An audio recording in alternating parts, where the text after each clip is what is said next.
বিসমিল্লাহির রহমানির রহিম। আসসালামু আলাইকুম। সবাই কেমন আছেন? আশা করি সবাই আল্লাহর রহমতে ভালো আছেন। আমি আল্লাহর রহমতে খুব ভালো আছি। Welcome to my channel. আজকে আমরা একটা রেসিপি বানাবো, আমাদের শেখ হাসিনা আফার রেসিপি। উনি চলে গেছে, ওনার রেসিপিটা থেকে গেছে।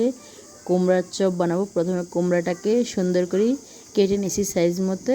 তারপর এখন আমরা ব্যাটারটা তৈরি করে নিচ্ছি। প্রথমে দিয়ে দিচ্ছি বেসন, তারপর হলুদের গুঁড়া, তারপরে দিয়ে দিব মরিচের গুঁড়া, তারপরে দিয়ে দিব জিরা ধনিয়ার গুঁড়া, তারপরে দিয়ে দিব লবণ, তারপর এখন দিয়ে দিব কর্নফ্লাওয়ার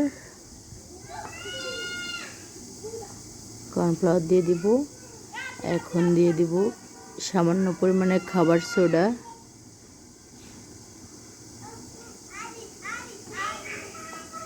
এখন আমরা পানি দিয়ে খুব সুন্দর করে মিক্স করে একটা ডো করে নেব।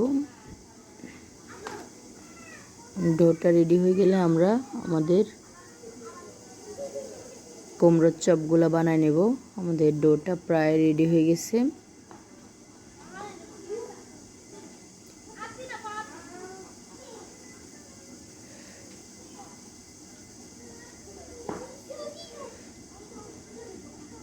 আমাদের ডোটা রেডি হয়ে গেছে। আমরা এখন চুলায় তেল বসাই দিব। তেলটা গরম হয়ে গেলে এক এক করে কুমড়োর চপগুলো দিয়ে দিব। কুমড়োর চপগুলো দিয়ে উল্টা পাল্টা করে ভেজে উঠাই নিচ্ছি।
আমাদের কুমড়োর চপগুলো রেডি হয়ে গেছে। দেখেন, দেখতে যতটা সুন্দর হয়েছে, খেতেও কিন্তু অনেক মজা হয়েছে। যদি ভালো লাগে আমাদের চ্যানেলটা সাবস্ক্রাইব করবেন, লাইক কমেন্ট শেয়ার করবেন। ফেসবুক থেকে দেখলে অবশ্যই ফলো দিয়ে রাখবেন, টিকটক থেকে দেখলে অবশ্যই ফলো দিয়ে রাখবেন। সবাই ভালো থাকবেন, পরবর্তী ভিডিওর জন্য অপেক্ষায় থাকবেন। আসসালামু আলাইকুম।